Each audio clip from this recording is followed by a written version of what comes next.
in a little introduction for the audio-only podcast as well, yeah? Yeah, sure. I mean, the important thing is that we then have, you give me a video so I can then have the video with the interview to upload on my platforms. Okay, of course, no problem, no problem. Okay, I'll just jump straight into the interview if that's okay, Leo, yeah? Whenever you want, whatever you want. Okay, welcome back to the Truth Disciples, and we have a special treat for you. We have an esteemed guest who everyone knows within the field of esoteric and conspiracy research, and if you don't, I've got to ask, where have you been hiding? In this episode, we'll be in conversation with Mr. Leo Zagami, an acclaimed author, international speaker, who has published a multitude of books, including the bestseller Pope Francis, The Last Pope, and also The Invisible Master, The Puppeteer's Hidden Power. But he is probably best known for his series of books titled Confessions of an Illuminati, Volumes 1 to 9, which break down the complex world of the secret society known as the Illuminati in all its guises throughout history up until present day. To say Leo has an interesting history would be the understatement of the century. Leo provides us with a unique insider's view into these topics, having previously been a member of the Illuminati himself through Freemasonry and other secret societies. He has experience with Gnostic teachings, and he has links to the infamous P2 Lodge that gained notoriety after its criminal underbelly was exposed, involving members of the mafia, Italian politics, and individuals of high influence within Italy's society. In his previous life, he was known as Leo Young. Don't want to embarrass you here, Leo. Oh, absolutely. In the media and music industry as a record producer, and became, for very different reasons, very popular in 2006 when he took the brave step to come out as a whistleblower. He has been on a mission ever since to lift the veil from the eyes of us, the profane general public, to reveal the mysteries of the secret groups that form the body that lies underneath a Hydra-like Illuminati umbrella. Over this time, he has been interviewed by the biggest names in the field, as well as working on groundbreaking projects alongside them. These include the highly successful 2016 documentary that he produced along with Alex Jones of InfoWars, titled Demonic Possession of the Vatican Exposed. Over the years, he has also written a number of articles and provided the InfoWars team with groundbreaking scoops regarding the global Illuminati controller's web of conspiracy and deceit. The biggest names in the conspiracy field have praised and helped distribute his elite-shattering information, including none other than David Icke. Unfortunately, Leo had to leave his beautiful native Italy behind due to political persecution related to his work, and now resides in sunny California along with his beautiful wife, Christy. It's a great honor for me personally to welcome to the Truth Disciples, Mr. Leo Zagami, or should I say Neo Zagami, the man on a mission to shatter the real-life matrix. Welcome, Leo. Thank you very much for having me on. Pleasure today, at least on St. Andrew's Day, a very special Scotland, a day which means a lot for various reasons. So it's definitely a pleasure to be with you and to be able to answer your questions. That's great, Leo. Thank you. Now, in this because you have forgot something here in the bio. Okay. You know, I am basically quarter Scottish. It's the Glamis castle is of my family, the Lion family. So of course there is also a part of my family which is Scottish. Oh wow! I didn't realize that's amazing. Have you been to Scotland? Yeah. No, I was never. I mean, I lived for many years in England, but I never really went up to Scotland. I mean, it's my fault because, like I said, I have family, and of course, the castle of Glamis is a very important castle. Today, I'm actually wearing a few of the colors of the clan Lion on me, and it's important, of course, to have this ancestral link for me. Which, of course, is very, very strong also with my family, not only on the Lion side, but also on other sides of my family that always came from Scotland. So I have an uncle who is Scottish, who is a proud Scottish man. who is still alive and kicking and who drinks like hell, but he's still alive. Yeah, that sounds about accurate. I don't understand how he does it, but he's still alive and kicking. And so that's it. I mean, he's actually from the Carnegie family, but Oh wow. he's very much a Scotsman. You'll need to come and visit because your research, obviously, there's quite a deep history with Freemasonry, the Knights Templar and stuff like that in Scotland. So I'm sure you'll come one day. Absolutely. I'm at the moment, like you said in the introduction, I had to leave Italy, so I'm a man without a passport until I obtain my American passport, which I hope will be within the next year or two. So I'm still in the waiting list, but hopefully I will be called soon to be able to join the great American family, which by its tradition is also made of people who, like me, have been persecuted. Yeah. Oh, that's great to hear that you might be getting your residency soon and hopefully a passport again. Well, no, I very already good. have the residency. I'm already a green card holder. I'm Oh wow. waiting to have the citizenship, which will then allow me to renounce fully to Italian citizenship, a passport, and any link with the European Union, which I think it's a criminal organization of the worst kind. Yeah, I agree. Totally agree. Though I would say that a lot of people in Scotland are more on the European side. I don't know why that is. I think they have a lot of confused ideas. Yeah, I think a lot of people are waking up now, though. I think it's, it's become apparent that the SNP have made a mess of a lot of things, so a lot of people are starting to lose faith in everything they're kind of involved in. So, I think When I that had recently your prime minister in charge of Scotland talking, I mean, it was pretty embarrassing, I think, to see. I mean, especially when, I mean, in places like Scotland or Ireland, to talk about the fact that you're not giving enough space to the minorities. The minorities are minorities. They can't become the majority. If they only held 3-4% of the general population, I think it's completely ridiculous what is happening, and the destruction basically of your own culture. It's something that's unforgivable. So I hope that this will be stopped sooner or later. Yeah, I agree with you 100%. As I said, I think there's more and more people waking up now, so we'll look to be moving in the right direction. It looks like In that. Freemasonry, there is a degree, the 29th degree, which is dedicated to St. Andrew within the ancient and accepted Scottish rite. In fact, they give this sign because basically the cross of St. Andrew, which is an X, Yeah. rather than traditional one. So thank you so much for having my book already in your hands and ready with your questions. Yeah, I was going to say that for people listening, we will be covering mostly the material that's in volume 9 of Confessions of Illuminati, and I would urge anybody listening to this to get the book because it's an amazing, complex body of work, this, Leo. It really is. Even for myself, who's done a lot of research in these fields over the years, the amount of information in this has blown my mind. Well, I mean, there's a lot of work in my books. I tend to write at least 10 hours a day, and to research the rest of the day. I spent really a lot of time putting together these books, which are not only basically essays, if we want to define them as essays, but they're also partly biographical. They include also my own relation to the subjects which I touch. And this, I tried to do this since volume 1. Now, of course, I arrived to volume 9 and people will say, but I'm left behind. I need to read all the others. Well, I would like to remind them that this book, like volume 8, both of these books, we can say, can be read really without having read the previous books. They kind of live in a dimension of their own. Volume 8, because it's dedicated to the show business, the entertainment world, which I was, as you know, also in my past life, as you mentioned in the bio, involved with as a record producer and DJ for many years. And at the same time, in volume 9, instead, I put together what I think are the 7 steps for a complete understanding of this new world disorder.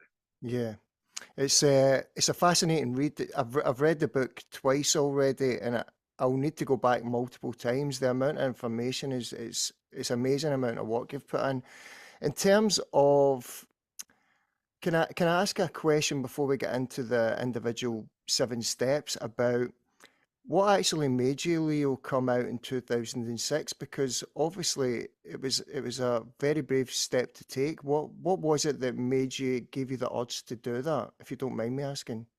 Well, it was something very personal that motivated me was the birth of my son, and at the same time, the fact that in June 2006, while I was in a meeting in Italy, in a monastery with the members of the P2 Lodge that you cited, which were later members of the Monte Carlo Lodge, which picked up from the P2 Lodge, well, I received death threats because I was questioning one of the leaders of this group, this lodge, which is well known, of course, but has also their tentacles not only in Italy, but also on this side of the world. In fact, the person that I was kind of criticizing and I was questioning was George Ugo Balestrieri, who had the double Italian-American citizenship, who had been a listed member of the P2 Lodge in the list were found, even if of the 2,500 members, only 1,000 were made public. He was actually in those 1,000, so he was an official member of this P2 Lodge, and he basically was not wanting to comply with my request. And why you say comply? Because at the time I was a member of the committee that directed this Monte Carlo Lodge, and my questions were regarding his involvement with secret societies here in America, secret societies I wanted to know more about, secret societies like for example, the Bohemian Club, the Skull and Bones, and others. And so this clash kind of started within this meeting, and then it evolved. And within a matter of a week, I found myself back in Norway, questioning the whole reality I was involved with, because I realized that there was no way I could really change their mindset. I kind of lived in a almost idealistic bubble between 2003 and 2006, in which I thought that maybe things could be changed from within. When this war started, in reality, then it went on for the first couple of years of my exposure work on the internet, which brought me very hard consequences, which I talk about in volume 2 of my confessions, with the arrest in Norway for espionage. And this in turn brought me to leave that country.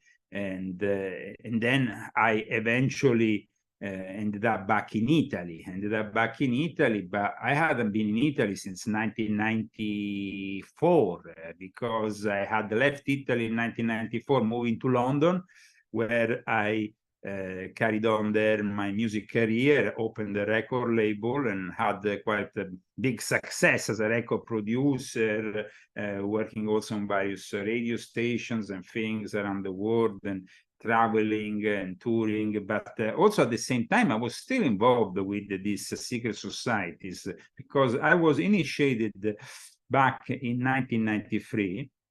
And from that moment onwards, I started to, of course, operate for what are known commonly as the Illuminati. In fact, my initiator, Prince Aliata di Montereale, you can find it on Wikipedia. He was also an Italian politician. It actually is one of the very rare Wikipedias where they clearly say, though it's in the Italian language, that he was involved with the Illuminati of the New World Order. And he initiated me because of my family links. So all of my family links, both from my mother's side, which I mentioned, with the Lyon family, the Campbell family, the Young family, which are also very important families. I mean, my ancestor in the Young family was the tutor of King James, who wrote the King James Bible. So I had many different power players within the Great Britain. But Great Britain is also a place that I like very much. I grew up partly because, of course, my mother was English, but I never really felt fully British, because when you are not really fully British, like me, and you can hear me, I don't really, I kind of stayed with my accent. I never really, you know, embraced my mother's accent, which I thought it was way too posh. And so I was never really welcome fully within that set of people. However, I became very much involved in British Freemasonry with the United Grand Lodge of England, with the Canterbury Masonic Research Center. I had also the opportunity there to meet and chat more than once with the curator of the Grand Lodge of Scotland. I met Lord Elgin, the cousin of the Queen, who I don't think is still alive, but at the time was the Grand Master of the Royal Order of Scotland. And so I had the opportunity to experience, let's say, the elite of British Freemasonry from a very close bird's eye view. And at the same time, though, my continental upbringing also led me towards continental Freemasonry. And that was the kind of clash that at one point brought me to irregularity, Masonically speaking, in 2005. Aside from my Masonic experiences that evolved also into, at one point, a decision I had to make. Like I said, I started my exposure work, but the clash went on with the Monte Carlo Lodge. It was ongoing. I even went back to Nice for an important meeting with the Monte Carlo Lodge members in 2008. But at that point, later on, I was arrested for espionage, and a lot of bad things happened because of my stand against the system. So in 2009, I, thanks to this incredible woman I encountered, which is now my second wife, is basically that the moment I started my literary career by going to Japan, and I started to publish initially books in Japan, and later on in Italian, and eventually in 2015, between 2014 and 2015, we started this process of translating all my books, which took several years, in the English language. And I came out finally with a publisher here in California, which was a great opportunity that was given to me by the son of Oliver Stone, Sean Stone.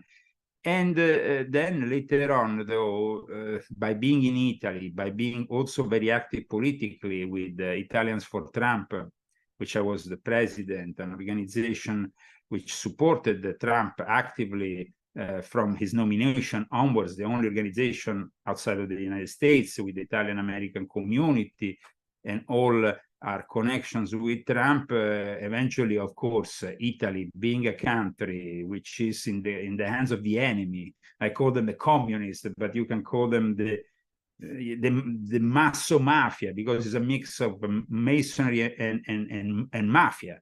Because what people in places like Scotland or England don't understand is really the nature, the mafiosi nature of Italian Freemasonry, which is really very different from the social, open, legitimate, and regular form of Freemasonry that you can find over there. So I got, of course, to be in Italy a bestseller author, but then once these books became also the subject of political discussions, they were taken off the shelves. And so in the end, I was forced to leave Italy to avoid being arrested or locked up, which is something they did at the beginning of 2014. And it was a very bad experience. In Italy, basically, you don't really have the freedom of speech that you have here in America, because you don't have the First Amendment. You don't have the guarantee that you can simply as a journalist write what you want. You are very controlled, and there is not really a civil lawsuit that goes on if you say something wrong. It's a criminal lawsuit, which means you get arrested. So this is a way for silencing the freedom of expression in a country that, of course, has a fascist history. But the problem with it is that during that fascist history, they made some laws And those laws were then kept after the fall of the fascists by the judiciary system, which became predominantly communist and left-wing.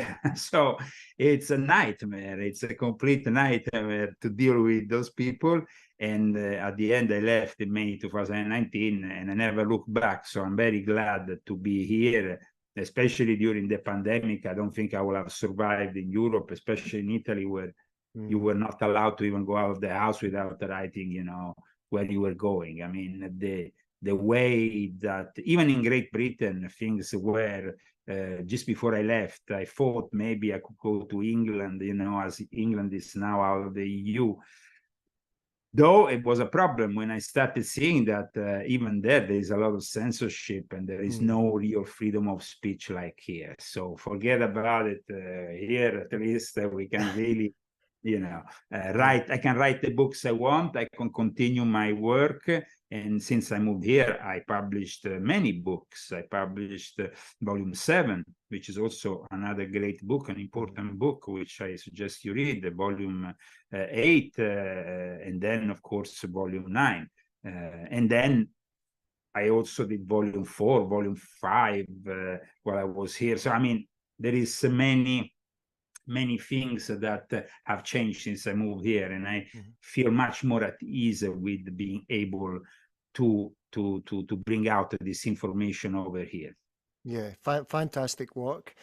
One of the things I was going to talk to you about was the fact that for most, if you call people normies, your average person on the street, I feel like the Illuminati is one of the most misused and misunderstood terms for normal people. And I blame Hollywood a lot for that, because I think people think when you say that name, they either think of the Bavarian Illuminati, Adam Weishaupt and that whole storyline, or because it's been Hollywoodized a little bit, they don't realize the scope of the network of secret societies that make up that body. How far back do they actually go? I know they've went under different names, you know, they've... Yeah, this is something I specified since Volume 1. The interpretation of the word Illuminati, which is predominantly not correct.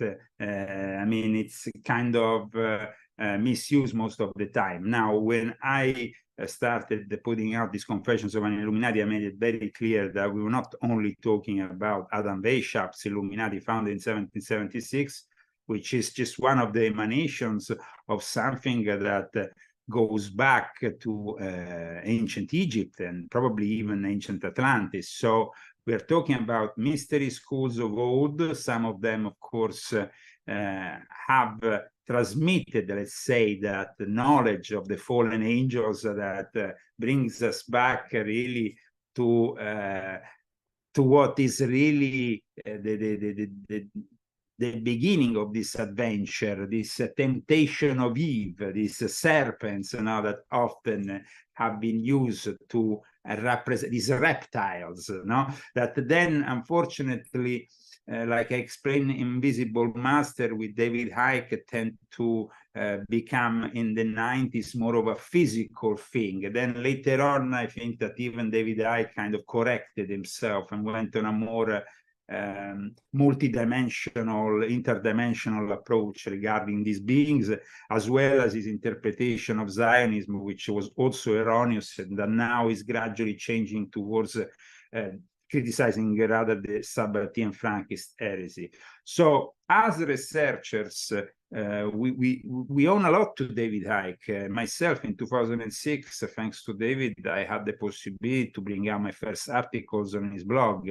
So I definitely own a lot to David Icke, but at the same time, I was also critical of him because I understand that when you are just like him or Alex Jones in a center role in the conspiracy world, in what was used to be known as the truth movement. I don't know if anybody uses this term anymore, but in any case, you are also surrounded by a bunch of these informants. And so I remember when Alex Jones himself came to Rome in 2015, apologized to me. The first thing he did in St. Peter's Square after I met him in the middle of the night in St. Peter's Square, which was like, let's meet up here. It's kind of a weird place to meet up, but under the the obelisk in St. Peter's Square. But he was apologizing because, of course, for years he had not accepted what I was putting through as the ultimate controllers of this New World Order, being the Jesuits. And of course, then the monetary economic world is dominated by the Sabbatean Frankists. But ultimately, everything, all roads lead to Rome, and all roads, of course, lead to the Illuminati that are not, like I said, only Adam Weishaupt's Illuminati, but a series of secret societies. And the secret societies have manifested, of course, revolutions, ideologies of different kinds. But ultimately, when we talk about Sabbatean Frankists, people sometimes get confused because they don't understand the implications within the Jewish world of such an heresy which unfortunately has created most of the problems that we still have in the Middle East. And it's just like today we have most of the Middle East really in the hands of people who are adamant conspiracy theories, but their own conspiracy theories. They kind of follow, you know, the protocols of the sages of Zion, which is a complete fake document, that I have exposed also in my books and in my shows, which in the end serve the purpose to demonize the Jews. However, like I said just recently in a show I did, you can simply substitute the protocol, the title, Protocols of the Sages of, with Protocols of the Sabbatean Frankists of Zion, and you will have basically the entire plan and a correct understanding of it without becoming an anti-Semite, because that's the big problem today of this increasing anti-Semitism, which is very profoundly disturbing for me. Yeah, that's one of the tactics, well, a few of the tactics, disinformation and also segregating people away from each other, you know, creating division. One of the things I was really interested in with the book, Leo, was Volume 9. Obviously, we know how important numbers are to the occult, secret societies and so on. And I love the fact you used 7 chapters or 7 invisible steps in it. Now, obviously, we know from I know from the research I've done that, you know, you've got the 7 liberal arts and sciences of Masonry, the 7 planets and the angels associated to them, the 7 layers of the auric body, the 7 colours of the rainbow, 7 years for yourselves to regenerate in the body, etc., etc. And the number 9, we see figures like Madame Blavatsky viewing that as a number of completion of a cycle, and a new way of thinking after the completion of that cycle, like a new age. How did you use the numbers 7 specifically in the book for that kind of symbology? Yeah, absolutely. In fact, I explain like these connections also between number 9 and number 7 that you just outlined, and I explained how it was linked to the allegory of Jacob's ladder, which is commonly depicted with 7 steps. Now, these 7 steps are also the 7 spheres of planets, but they can be the 7 archons that the Gnostics used to use. Now, I'm a traditional, I was born Catholic. I define myself as a traditional Catholic, however, that rejects every form of Gnosticism, because I feel that even if Gnosticism might be interpreted at times with the positive, you know, there is people who take Gnosticism as a positive way of reaching knowledge and possibly understanding some kind of illumination. The Gnostics were born to maintain this knowledge amongst an elite. That's what really defines Gnosticism. It's not for everybody. It's knowledge. The Gnosis is not for everybody. Okay. But at this point, if the Gnosis is not for everybody, then you are breaking one of the main tenets of Christianity, because the truth should set you free. And it's the truth regardless of who you are and what kind of knowledge you have. the interpretation of the Gnostics that everything is evil and we are immersed by this physical evil, and then somehow we have to bypass all this so we can reach a communication with, you know, and then you have the evil God that controls us, so that basically they see Yahweh as something evil and all that. Well, I tend to think that is really what creates the roots of our problem, and that's why in this book I discuss very much Gnosticism as the roots of the Illuminati, and why they have embraced Gnosticism. Regarding, of course, the question you have made of the number 7, it's a very important it's very important for me also at times to connect my books to this esoteric reality, and to make people understand why I'm doing it. So in the book is actually specified very much why there is 7 chapters, why, for example, the menorah, the 7-branch candelabrum, is the official symbol of the state of Israel, but it's also symbolizing the 7 planetary angels. So not necessarily the Gnostic archons, but also in the more traditional Christian approach, Michael was seen as Saturn, Gabriel as Jupiter, Uriel as Mars, Ezekiel as Sun, Chamuel as Venus, Raphael as Mercury, Zophiel as Moon. The fact that we are controlled on this planet for some people, and controlled to the extent of slavery, well, is because obviously they haven't been able to take the red pill and free themselves completely from these tentacles. That, you know, the understanding that the Gnostic heretics had, of course, was that they could bypass all this, even by practices that are completely against our morality, our values. And that's where we have also the roots, for example, so-called sexual magic, even if it was also practiced, of course, in the East, in the Hindu tantric tradition, Hindu and also Buddhist.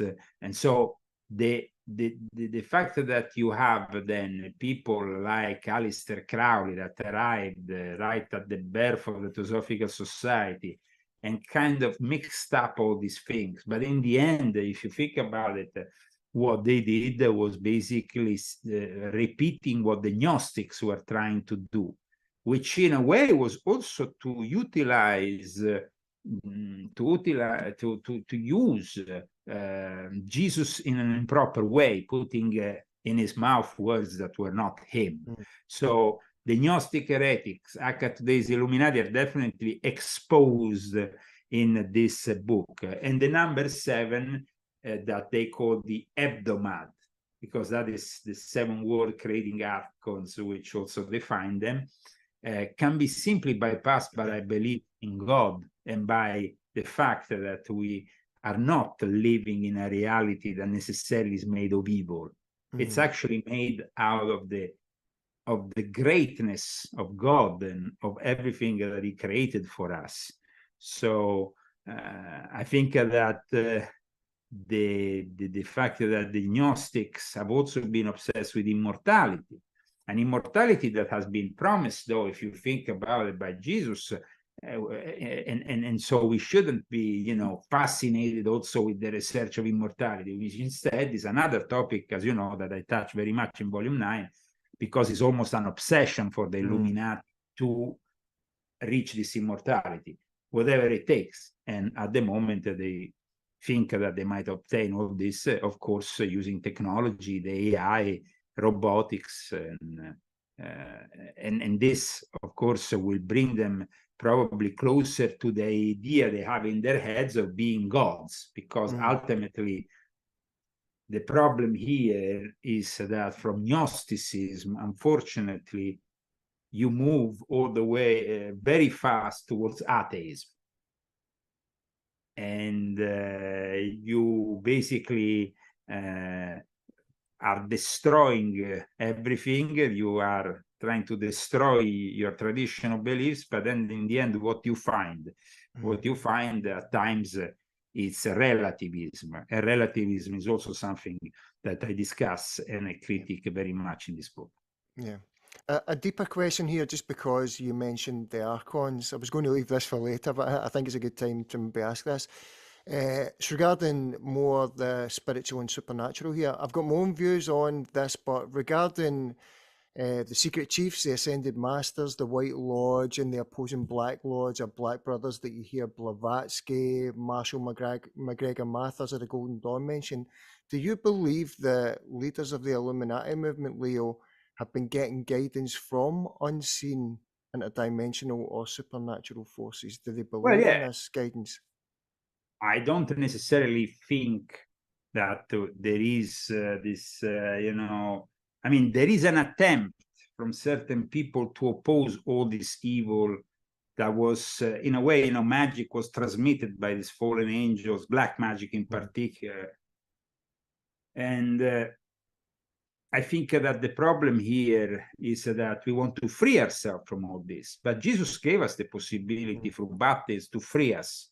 So I think that is mainly what we need to, without all the diableries of complex initiations and quest for knowledge, simplicity at times is what really becomes the culminating point of a genuine work that comes from the heart.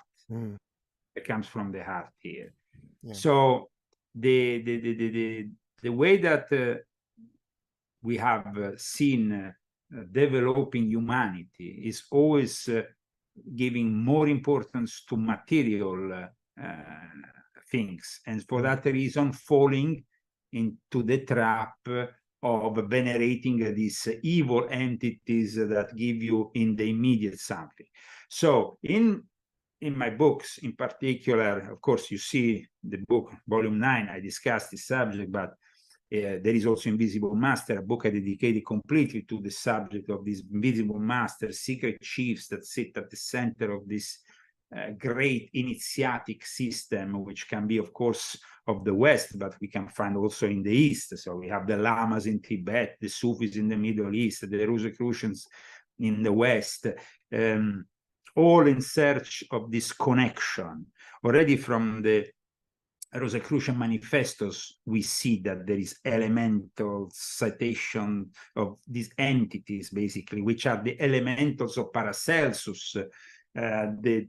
The fact that these entities exist, of course they exist, but then what kind of entities? And are you allowed to connect with them?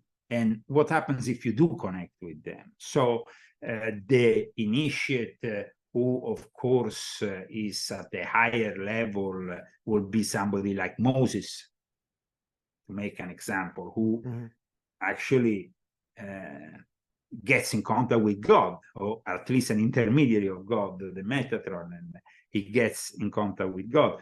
The same can be said for Jesus, but how many false prophets have been in contact with entities who have completely brought their whole current religious sect, even politics at times has dwelled in the occult, as you know, and they have been led astray by those fallen angels who basically have made their job to confuse us, to lead humanity astray so they can eventually make us sick, which is what is happening to a lot of people, sadly, today, which have been pushed, you know, away from God, and now are left in a society which has the completely wrong values, and they are immersed in materialism, incapable of a connection, real connection with God. So in my 7 steps in this book, which we are discussing now, I try to make people understand what is being planned here, but I also try to give them the keys to understand that there is the possibility of of exiting the matrix, of going off the grid, of building something new maybe in the next few years that will not be controlled by what I have defined as Cyber Satan since volume 6.66, which was the last book I wrote when I was in Italy, which is a book I published actually at the beginning of 2019, which saw a great presentation also within the presentation of The Invisible Master, which was basically the book which I was presenting. But then I also introduced this new book in London with a friend, David William Perry, who invited me to do this conference in London, and it was a great success. I think that it's important for people to understand, though, that the Cyber Satan reality, which I started to present back then, now has fully developed and is actually discussed almost as a normal thing by the mainstream media, saying, oh, the dangers of the AI, this and that. I have discussed all this, and I continue to discuss all this in volume 9, as you know, bring it to the next level, the quantum computer reality, the ultimate Cyber Satan, Prince of Darkness that will manifest now that we are letting this whole thing develop, which is, of course, still in the hands of humans, but for how long before it's not going to be any longer in the hands of humans, and it's going to be completely independent at that point, and will develop into a monstrosity that will bring us, at least that's how I see it, to the mark of the beast, and force us into this mark of the beast. Yeah. In chapter 1, you describe transhumanism as biological alchemy, which I think is really an excellent way of putting it, Leo. Now, it's obvious that the race for immortality is in full pace at the moment for the elites, but these transhumanistic technologies that I see being developed, I don't believe it's possible for our consciousness to be uploaded. I think this is for something else far more sinister. I kind of look at it as like we as humans are digging our own graves making these technologies. What are the main dangers you see? I think that you're saying the right thing, but I think the answer can be actually found in the past question that you gave me, when you said, do these entities really exist and what they are? Now, when the Gnostics and started to, invoke these entities, evoke them into our dimension more and more consciously.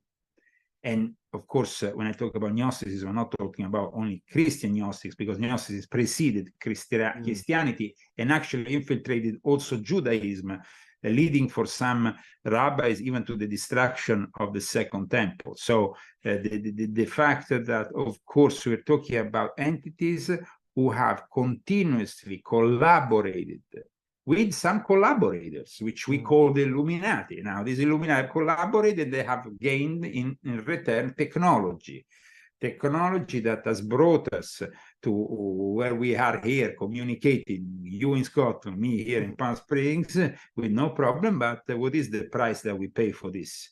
I mean, we know that everything that is given to us has always a price. When people 15 years ago started to go on Facebook more and more, 15, 17 years ago, more and more.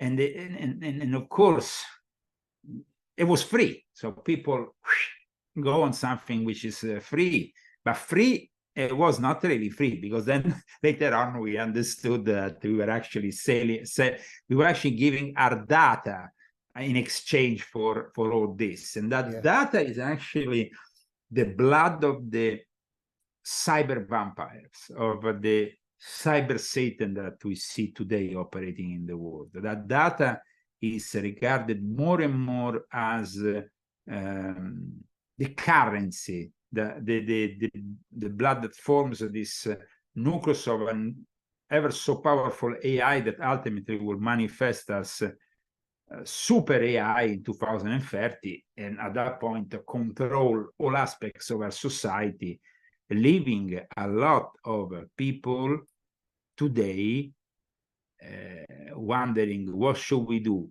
when we see that ChatGPT had an internal problem recently in which basically apparently there was a letter, nobody was allowed to see it, of course, in which one of the main reasons of all that backwards and forwards from the CEO leads this ChatGPT was actually the threat for humanity that comes from this ChatGPT.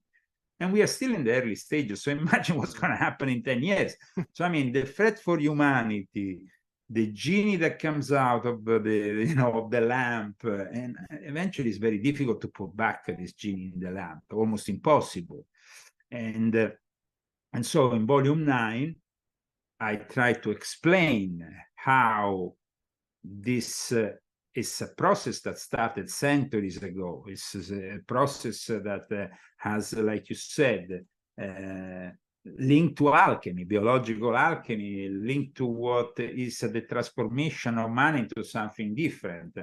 Now, for the Illuminati, and the modern Illuminati existed, they're not just a fantasy. And in this book, I've proven that, I mean, beyond doubt. I mean, I showed photos, documents. I just say, okay, you don't believe me? Here it is. At that point, though, when you see this modern Illuminati, you wonder, what do they do in their lives? I mean, what is their job? What are they trying to achieve?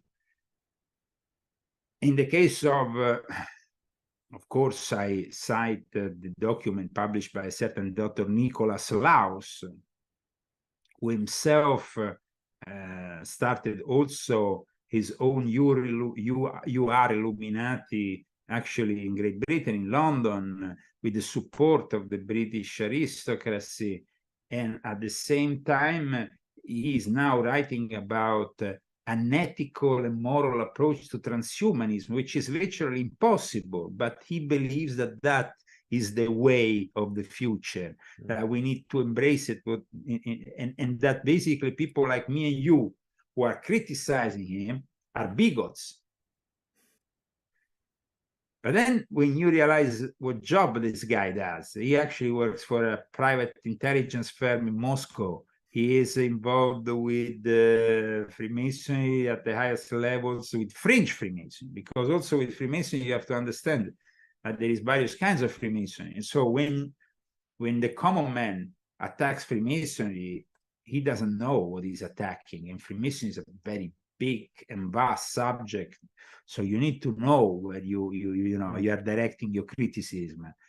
And my experience that started in 1993 and goes on in 2003, it's an experience of many decades in which I have been able to experience the negative side as well as some positive sides. Though in the end, I have to admit, for intellectual honesty, that the negative sides exceeded the positive sides. So that's why I currently have suspended my Masonic activities, which started again in Italy when I moved there, when I started to invite people and gathered them together. And eventually in 2012, I reawaken that order which I had founded in Monte Carlo, the Order Illuminatorum Universalis, with an official reawakening charter. And then from that moment onwards, after recording us, because in Italy, with the laws after the P2, you have to be recorded officially. If you practice these kind of things, you have to have an official, let's say, legal entity as an association.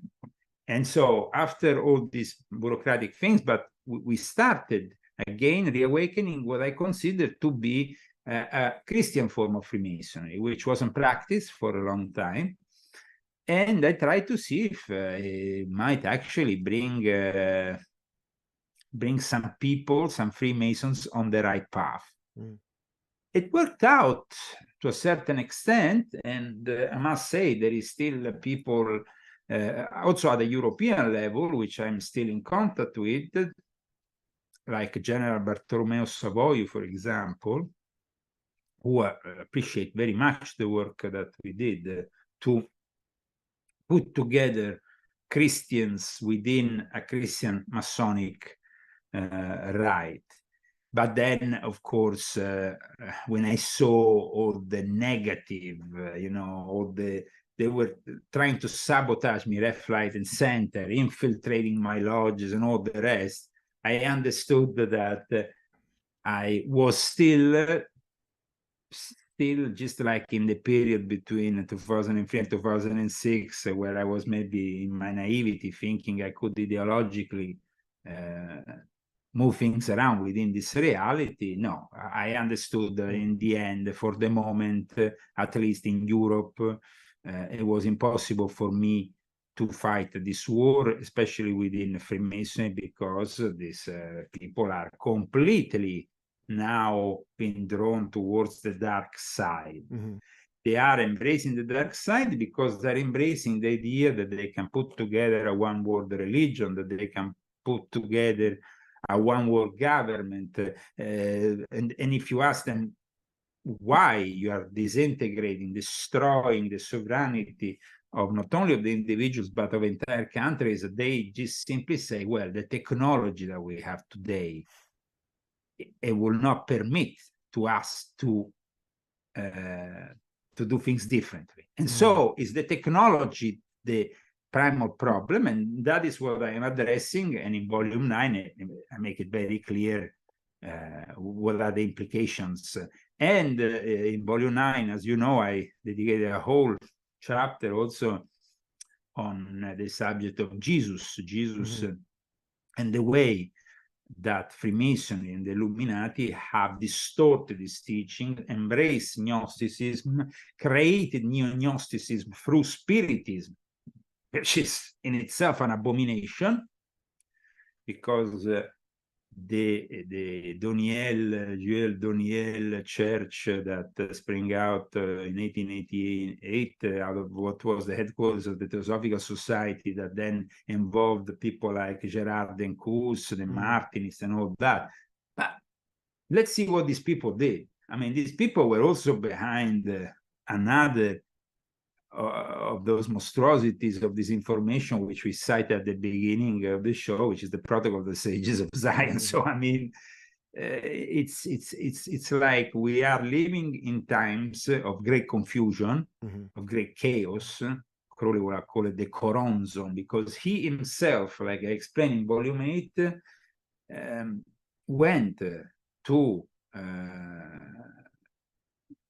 the desert, the Algerian desert, to evoke this demon and literally open the gates of hell from that moment onwards. And from the moment in which then he not only opened the gates of hell in 1908, but he then also had opened the gates of hell in a way in 1904, because it was in 1904 that he went to Egypt to try to communicate with these invisible masters, these secret chiefs. So when you told me, do they exist? Well, in Scotland, we had Aleister Crowley going to Boleskine and doing the magic of Abramelin the Mage. I don't think that he was just wasting his time. He was doing something very sinister. And I think that the traces of that sinister behavior are still left there on the shores of what is the Loch Ness Lake, and what is basically also incredibly a cursed place, because it kept on going on fire in the last few years. I think now there's almost nothing left there. They kept rebuilding it, and then it went, because it's a cursed place. The entities that he was trying to evoke were so sinister, so terrible. It was not 1908, it was 1909, sorry, the evocation he did in Algeria, in a place called Bou Sada. That was the place, and it was actually December 1909. But what happened later was that he started, because up until that moment he really didn't give much importance to this book of the law, which he had received in 1904. For the people who don't know it, I need to do a little brief summary of what happened in 1904. Crowley basically went to Boleskine, started this magic of Abramelin the Mage, interrupted it to go on a honeymoon with his newly wedded wife, ended up in the Great Pyramid, started to evoke this invocation of the Boneless One, which he had translated the year before. He had printed with the MacGregor Matters, the head of the Golden Dawn, his mentor. And at that point, something that you should never do, apart, especially in the Great Pyramid of Giza, like he should have never interrupted the magic of Abramelin the Mage, because it is a ritual that you need to conduct until the end. So very bad things happened around him, but then this communication, this Book of the Law, after his adventure with this guy called Victor Benjamin Neuburg, who later, of course, goes crazy, and he evokes this demon, then he publishes later on the Book of the Law, and every time he publishes, you have a world war. 6 months later, you have then the beginning of World War I, then you had with another edition, you had the beginning of World War II, and every edition of this scarce text has in some way created problems. So just I gave you an explanation here of also what is connected to Volume 8, because Volume 8 is about the world of entertainment. And in 1909, 1910, that's when, of course, you have the beginning, the ground foundations of that incredible propaganda machine that is Hollywood. And so it's the beginning of an era. Something else you just reminded me of there that just sprung to mind was Albert Pike, that you obviously talk about. Is there any truth in the story about the letter where he almost had a premonition about the 3 world wars, or is that been debunked? Yeah, well, I clear that also in my books, in my confessions. It's a false, it's a forgery, but it's interesting noticing that while it's possible that the first 2 wars definitely already happened by the time this forgery came out, and it came out, though, in the context of the Catholic Church, so it was actually the Jesuits who pushed this forgery. The prediction for the Third World War, which seems to be manifesting what is happening now, is, of course, the product of the Jesuits. Let's not forget that the Jesuits were the ones that in the 1920s kind of like found this Maronite Lebanese priest and got them to translate the Protocols of the Sages of Zion, which in turn became like one of the most sought after books, and it's even taught in school in Palestine and in Saudi Arabia, and people don't know that. So I mean, that's why we need to.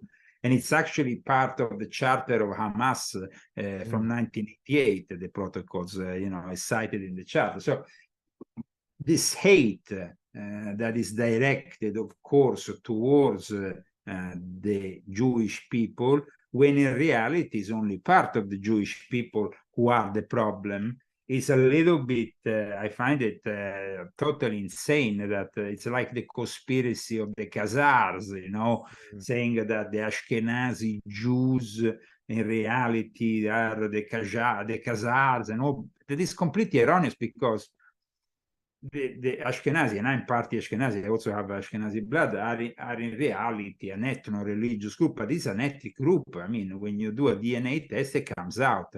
You'll never see in a DNA test the Khazars, because the Khazars were simply a group of people that for a limited period of time embraced Judaism out of convenience. That's it.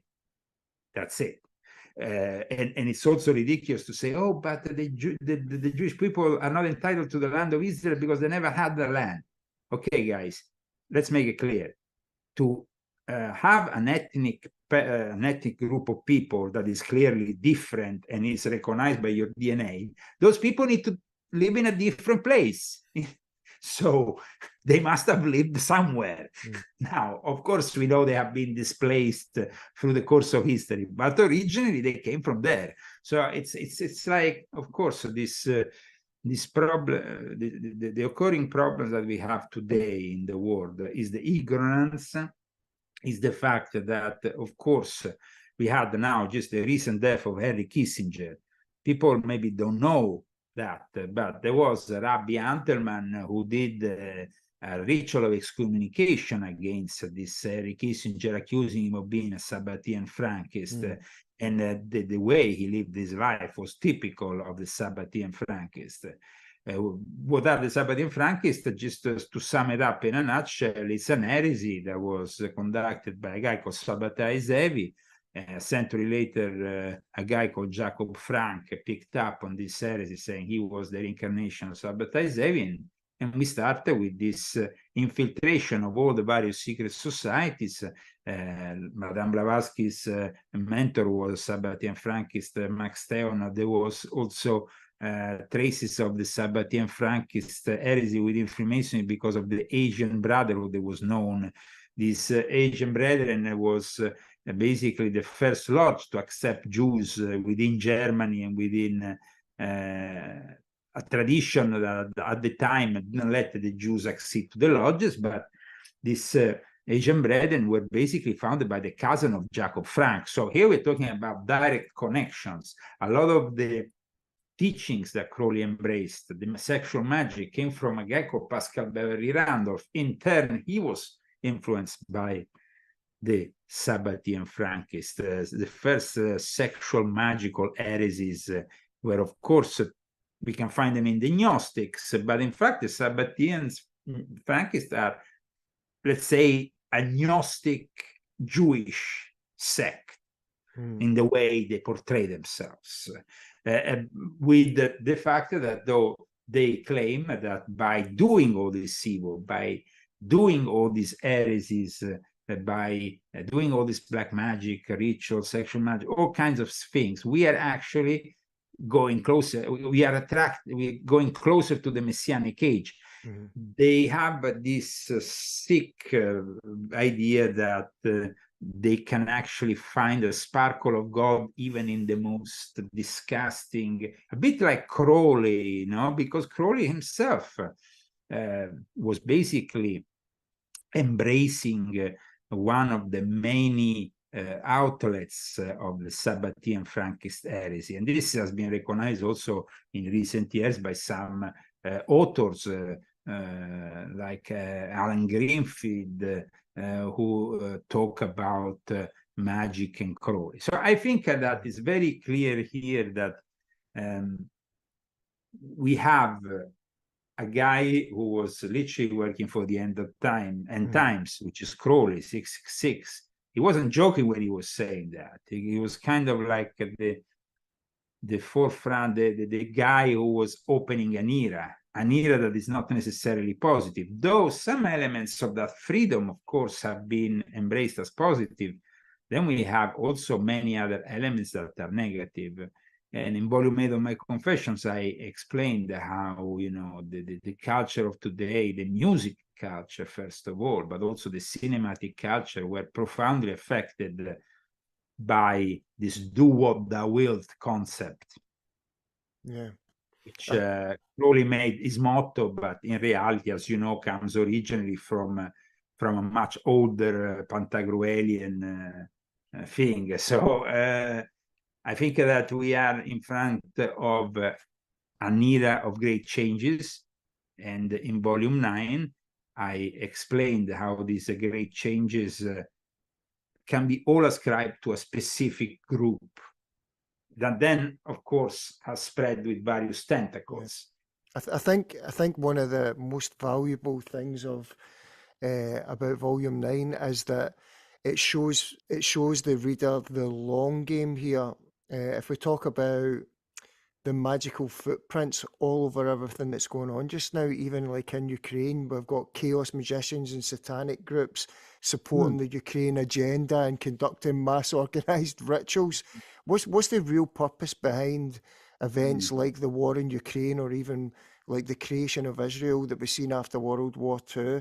It can be hard for people to see what the long-term strategy is rather than just focus on what's happening at the time.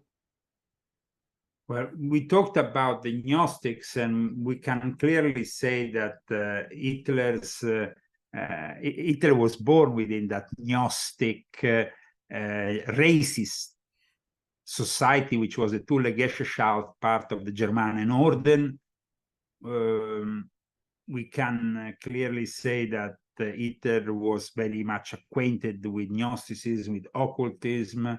He himself became immersed in them. And of course, then you had Rudolf Hess, which developed them even further with the SS and Wewelsburg Castle, in which there was definitely an attempt to have a direct contact with these entities that in some way they were recognized as presiding over the secret chiefs of Nazism. Nazism was definitely something that would have never developed without theosophy. Without the German branch of theosophy, the German-Austrian branch of theosophy, with people like Franz Hartmann. And later on, of course, you had Liebenfels, you have all the people who developed Arianism and who led, unfortunately, to all those crazy ideas that, unfortunately, then brought us to the Holocaust. Because, but like Rabbi Antelman said, Hitler himself was a product of a Sabbatean Frankist sex act done in a specific context, because he was not only Jewish by blood, had elements of Jewish ancestry, but he actually was produced as Rabbi Antelman said, within a ritual that apparently took place in 1888. Wow. In terms of what went on during World War II, one of the things that triggered in my mind was you talked about the Italian UFO crash of 1933, and you talked also about the AI Trojan horse that we're encountering now. Now, the timing of both of these things is really curious. You see the Italian UFO crash in 1933, we see the advanced technology of the Nazis during World War II, and now we're seeing this explosion in AI and everything that's came since the Roswell incident as well, the way technology's exploded. What's your thoughts on what's actually going on here with this explosion in technology since these events, Leo? I already, in this is volume 9, of course, but before volume 9, I touched on this subject on volume 7. In volume 7, which is a book that basically is from the Occult Roots of the Greater Reset to the Populist Roots of the Greater Reject, but is actually bringing us deep into also the connection between the Nazis, the Theosophists, and what happened, because in the end we have somebody like Klaus Schwab, who is the ultimate product of all that, with its fourth industrial revolution, which is rather to be interpreted as the Fourth Reich. And so the fact that, like I said in volume 7, in the 1950s, immediately after Roswell, they called all these brilliant minds, of course, the military-industrial complex called them, to then start to elaborate the artificial intelligence was already something that, like I said, I pointed out in volume 7, where I also discuss about the Ahrimanic nature of the AI and all that. Having said that, in volume 9, I go one step further, also because of the latest revelation of David Grush, of what has happened in this 2023, that has been definitely a pivotal year, an incredible year when it comes down to UFO, the UAP, as they call them now, revelation. And I explain once again how this Trojan horse, this artificial intelligence, is part of the Trojan horse of reverse engineering that was given to us, and that I started, like I said, talking about in volume 7, but this time I fully develop in volume 9, where I explain all the implications also of this Trojan horse. That means that this technology, I show, as you know, also some documents regarding the Magenta accident in Italy. I explain how the Vatican helped then bringing this UFO to America. And then later on, also the Roswell crash, which also brought us further technological developments. That is the big problem here that we are having also with the American Congress and with the discussions that they're having at the moment. The fact that they seem to be able to reach a certain level, and then after, no, that's it. They are not authorized. Even, and this happened like 3 days ago. I was watching one of these politicians involved in the disclosure who said that he's not capable of reaching further conclusion because he's like blocked, from this system, which is basically the military industrial complex, but also there is something sinister at work that we have commonly referred to as the deep state in recent years, but it is a reality that was depicted in the form of fiction by the X-Files that over and over again kind of gave us clues to, and at times, fiction is actually either predictive programming or things that in some way Hollywood wants to release in the open because they are allowed to do so at that moment. So like I explained also in volume 8.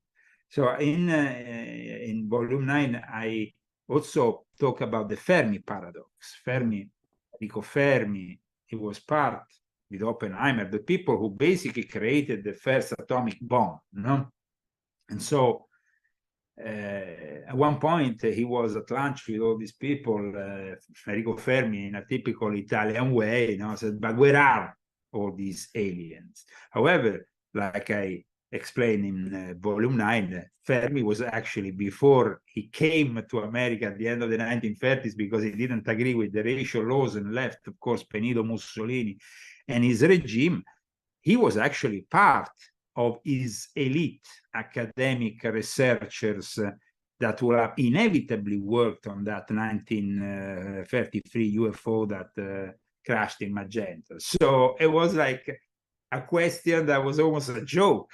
And the Fermi paradox should be interpreted as a joke more than a paradox. How do you see David Grush? What did you make of him during the congressional hearings? I think that it's important to understand that this guy is very well versed in the art of psychological operation, manipulation of the information. He's not just talking, freely. He's definitely, as he still maintains, he's not, like somebody who has been overly criticized by his past employers. He hasn't really lost all the credibility. Seems that he still retains a lot of credibility. So they have tried in the last few months to kind of, hint on things, saying maybe at some crisis, this mental, that's a classic. They always do that. It's a classic. To be locked up or to be called a crazy person is always something that they do so they can discredit you. I think that there is definitely some truth that is bringing out, but it is, like I explained in this book, within the time frame and the timeline of a very specific disclosure, which is taking place with the people on top knowing exactly what they're doing. Yeah. It's not, sorry, Leo, on you go. Sorry, I thought you were... No. It's not just opening the mouth and talking. It's a much more complex thing. Yeah, like, there was something about it. And people before him this year had talked about certain things, and I explained this in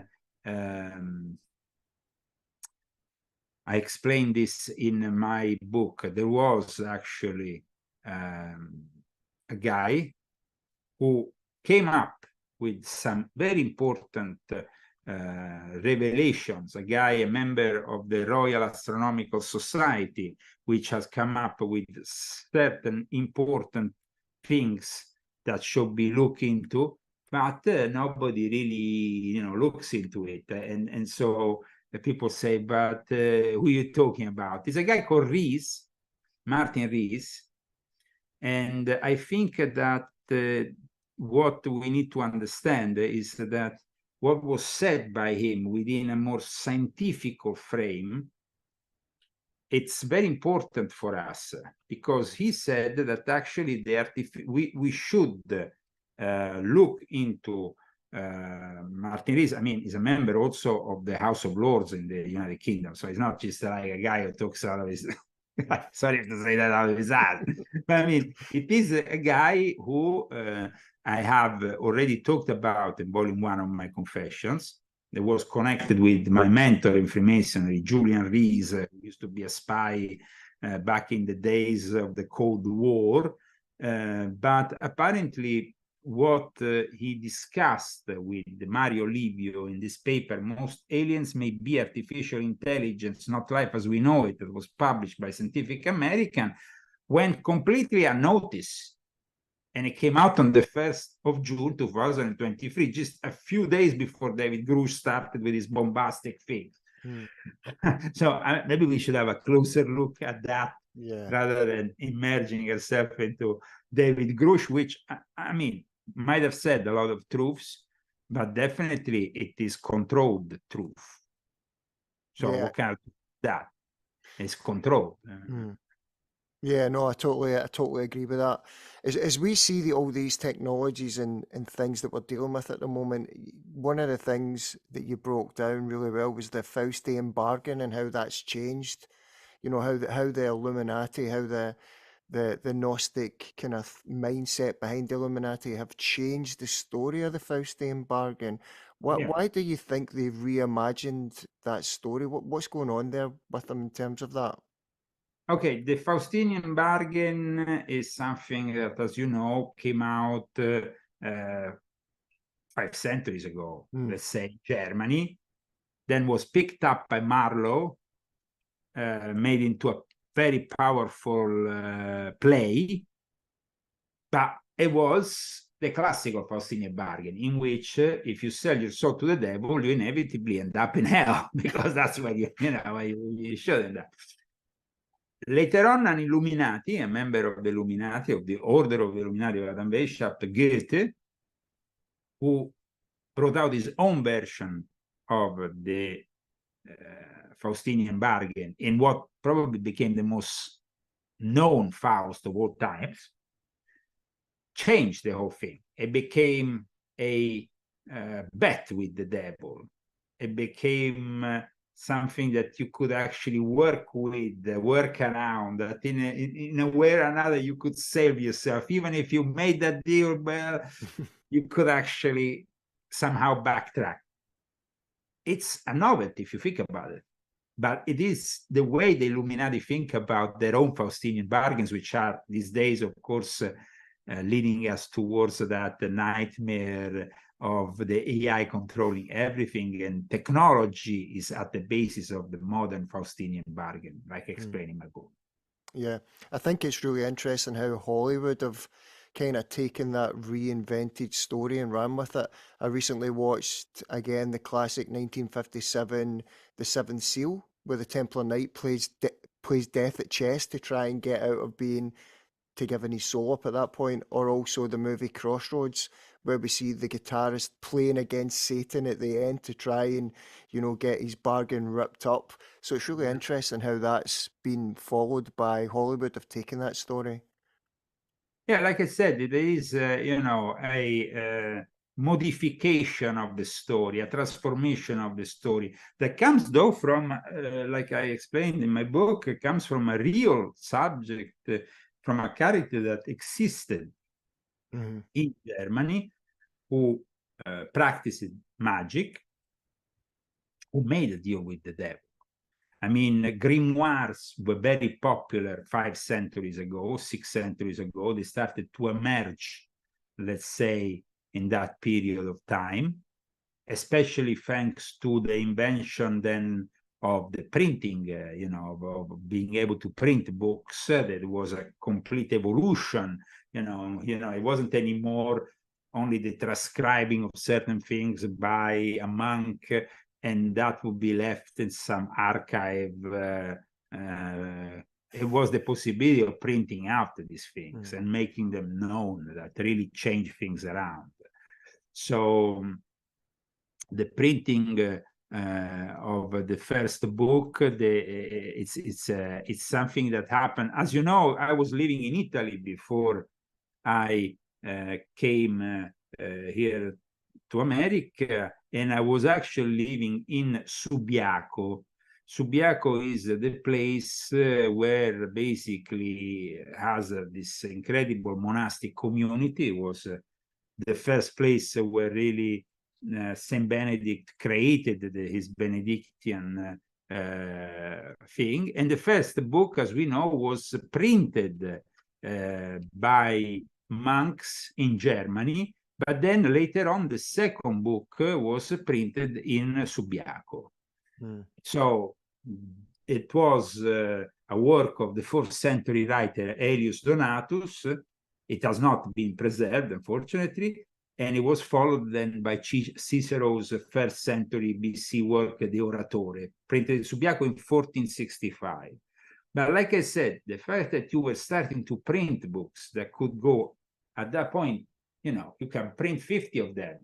40 can be taken under your control and scrutiny because you can maybe number them. You know, I have books here that are numbered by the monks that maybe, you know, made a limited edition of something. I remember I have one copy here I can show you, but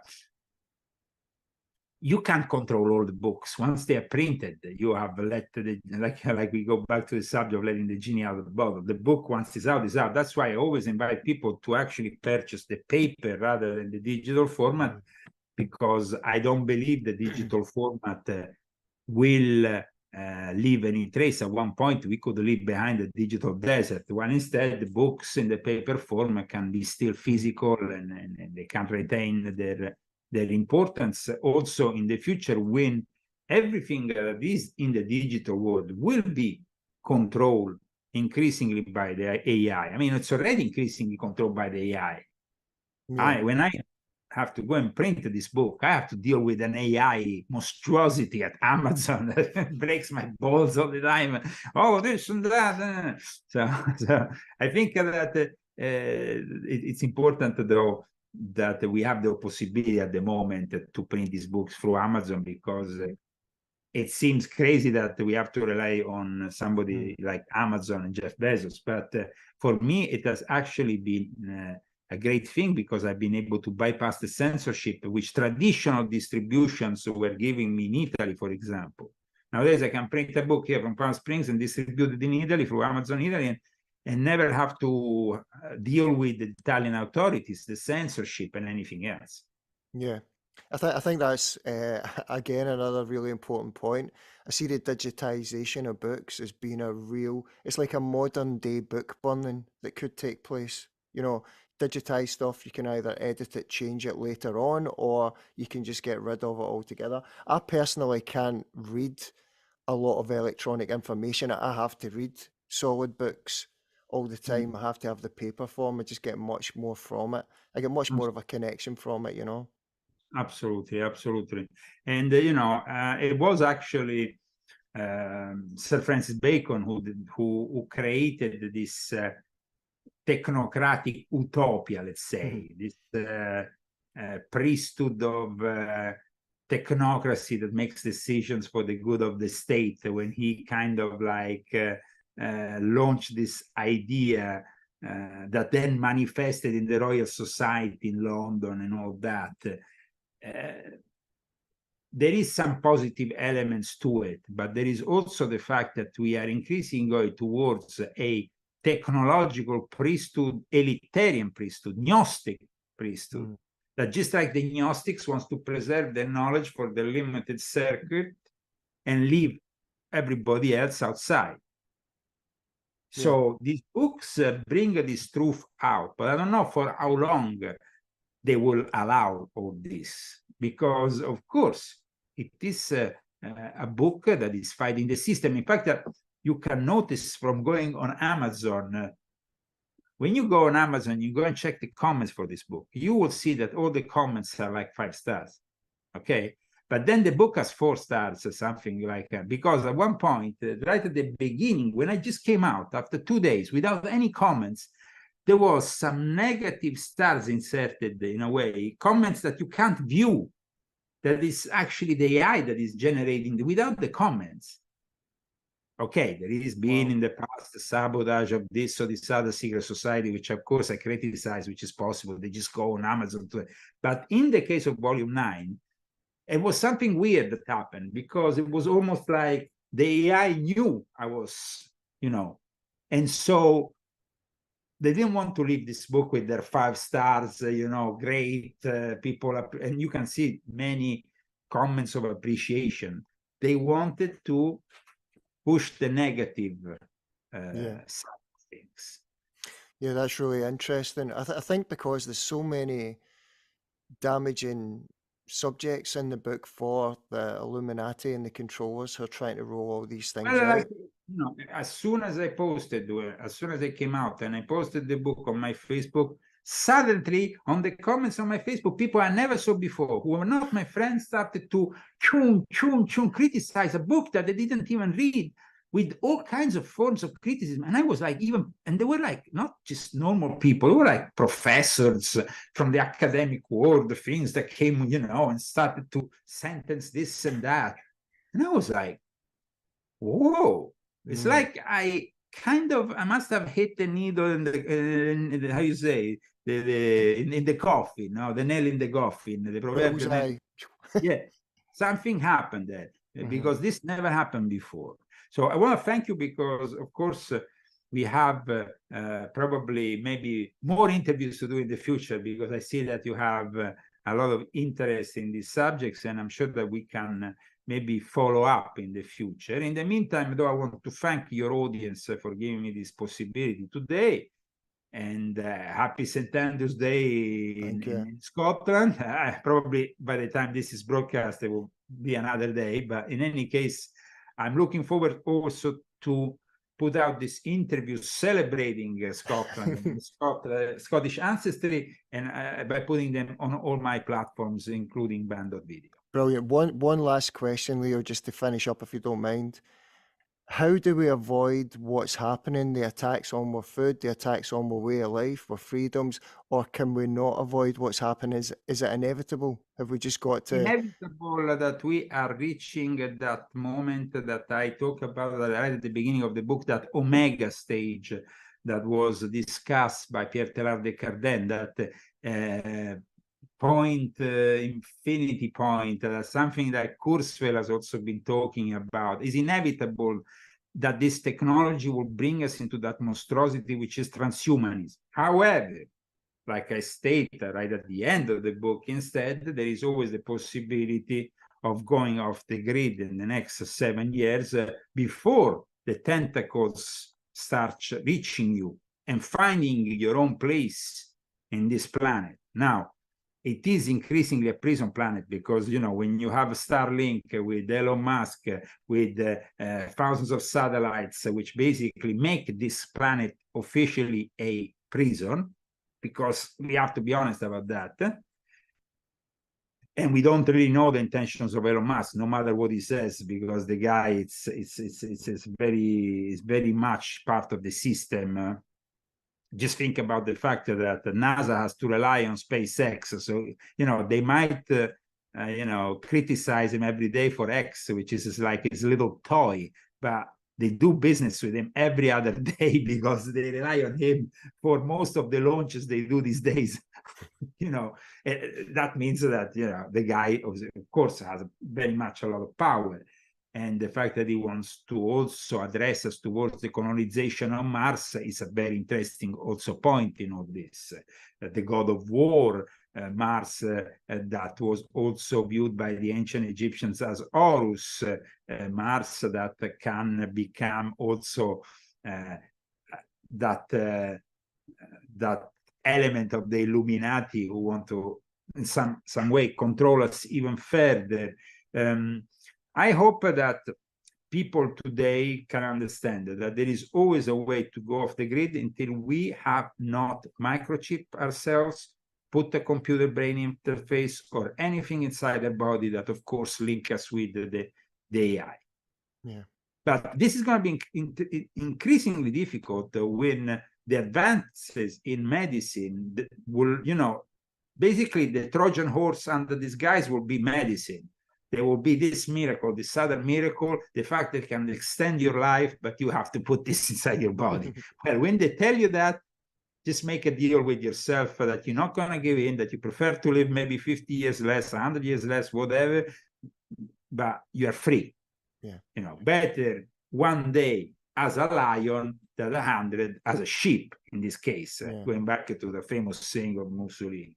So I think that when the time comes, you understand the limits of living where you are. If you are on an island like Great Britain, there's a lot of limits in being on an island. And that you need to have the possibility of going off the grid and not having any kind of connection with the AI, with anything that is linked to the AI. And this is not a joke, this is a reality. Yeah. So prepare for that. And in the meantime, live your life, though, without any, without being affected by this constant strategy of tension that just wants to make us sick, because otherwise you're not going to even reach that point, You're going to get sick first. So live like you are a free man, but remember that that freedom might be taken from you if you don't take the necessary step to bypass this increasing prison world. Yeah. Brilliantly summed up. It's a spiritual war. Where can our listeners find out more about you, get in touch, or purchase your book? What's your preferences? Okay, you can, of course, always find my work on leozagami.com with my latest articles, the links to my latest books that you can also find on Amazon, the whole series from 1 to 9. And that's it. I mean, I hope that people today have appreciated scratching the surface of a book that, as you know, is many pages, is 500 and almost 570, almost 600 pages. So I hope that people appreciate that we only scratch the surface. There is much more to learn from reading the actual book, which is what I suggest. And I hope to speak to you soon with other interesting chats on other books. Leo, it's been an absolute pleasure. Thank you very much. Really appreciate your time. Thank you. Buy the book. God bless you all, and happy St. Andrews. Happy St. Andrews Day. Have a great day. Can you can you hang on for 2 seconds, Leo? Is that okay? I'll just